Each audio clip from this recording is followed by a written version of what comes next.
Portillo's.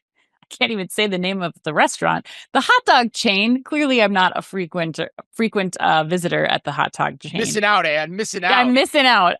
They hope that their new loyalty program based in digital wallets can offer personalized options for guests and businesses without the issue of app fatigue. According to Marketing Dive, Portillo's has added a loyalty program called Portillo's Perks, in which rewards are based on frequency and consumption habits rather than banked points redeemed by the consumer. The frequency element of the reward structure combined with digital wallets rather than traditional app-based programs, quote, allows us to truly personalize offers so we're able to surprise and delight our guests with easy access and relevant rewards, end quote, Portillo's CEO said. Dave, because you are our Double Chicken Dave Sweetgreen loyalist, you have the most QSR experience. That means, what do you think of the idea of driving loyalty via a digital wallet versus an app?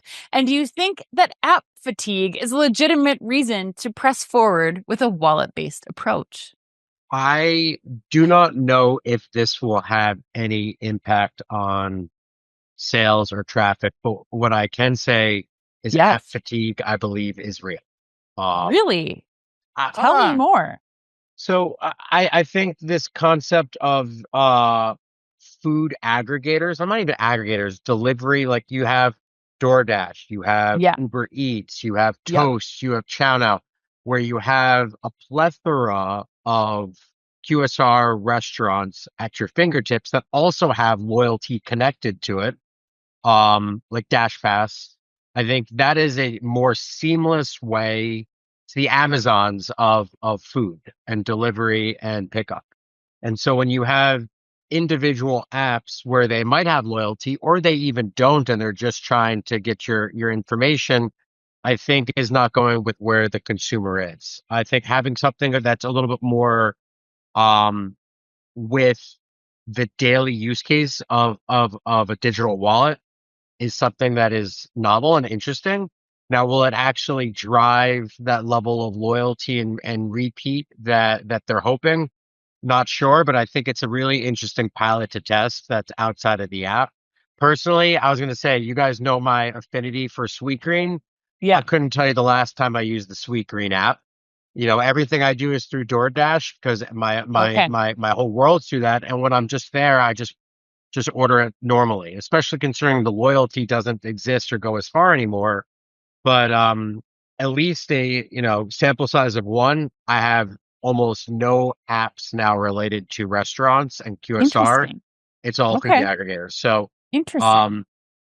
It'd be interesting to see if something like this works. But if you think about it, most of the consumers use their digital wallet more than anything. So fish where the fish are is what I'll say. Right. Interesting. Yeah. To me, like, I don't know if I'm not understanding this correctly, but to me, this is like the equivalent of just a digital version of like my Starbucks card, like my gold card that's now like, I'm not understanding the benefit of this either.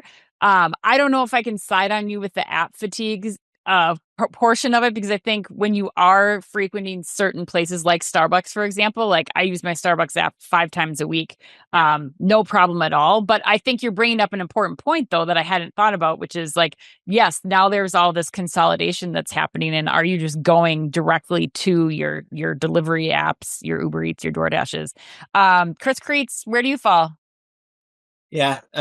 First of all, I'm updating Dave's contact information in my phone to Double Chicken Dave. Yes. Awesome. That's the only way we refer to him here. I love way. That. It's going 2 years running. Yes. I mean, I think it's funny, right? I'm like, let's be real. I'd be a little self-conscious to have a hot dog ordering app on my phone. Like, where have I got to in life where I have a hot dog ordering app? So I don't think it's that much different than having an app. It's like, you still give them your information, you still sign up with your email, and to your point, it just appears like a boarding pass in your wallet. Yeah. It's really easy to use. So I don't see any downside here. I think the interesting part, I used it this morning, or I played with it this morning. I lived in Chicago for 10 years, so I was interested in this one. One of the interesting things I thought was you don't earn any of their loyalty rewards or perks, and a visit doesn't count unless you spend at least $10, which I thought was like a really interesting kind of basket building price point for them. But I like the concept. I get why people aren't going to install one more app for a restaurant that maybe isn't so core to their identity like Starbucks. So I like the idea. Okay. I think apps work if it's retail or something that's around more fashion or retail, not necessarily food. And those food is the delivery apps, not specific restaurants. Starbucks is different because Starbucks is a daily routine than if you go to a restaurant once every 3-4 weeks, or maybe you get a hot dog every day. You do you. So We don't judge people's No. people's QSR habits on this show. No, not at all. That's another podcast. Okay, Chris Walton, I know you have some differing opinions here based on our prep discussions, but what is your thought on app fatigue, and where do you fall within all of these opinions? Yeah, well, first of all, on app fatigue, I 100% disagree with David, with all respect. Like, I've been hearing about app fatigue since 2010. I think it's just a baloney excuse for many people that just can't get people to find value in their app. That is essentially why you're hearing this. And so the second piece of this to me is, what's going on at Portillo's from an executive perspective.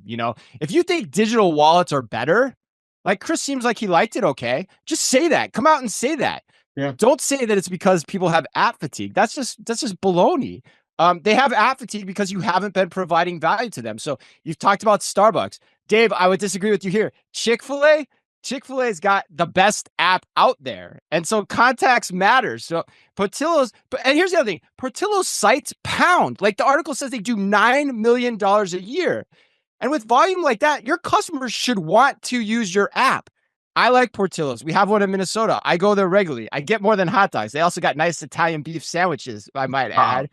And their app, as someone who's been in this space, I'd grade it like a 5 or a 6 at best compared to, what you get from a Chick-fil-A. So I think that's the real issue here. And that based on their recent performance, because they've had a down year too, I wonder if the executive team really gets that, or is just kind of fumbling in the dark for trying to find an answer to loyalty when it might actually be staring him in the face. Because getting Chris to do this is new. It's a new consumer acclimation issue that you're creating, and you don't know what's in front of you. Whereas if you can get your actual app to work harder for you, as other people like Chick-fil-A could do, I think that's a smart move. So I don't think it's an either or situation either at the end of the day, but I don't think you should be like, we're disavowing our app because of app fatigue. I think that's just absolute BS.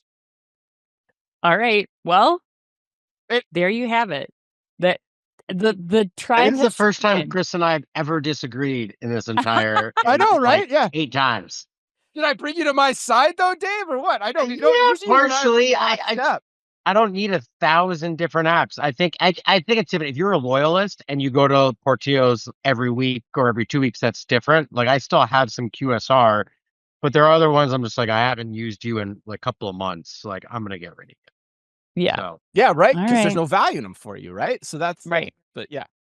I mean, I download the McDonald's app every summer again, because it seems like during the summer, that's the time that we're using it. So I don't know. I guess to each their own.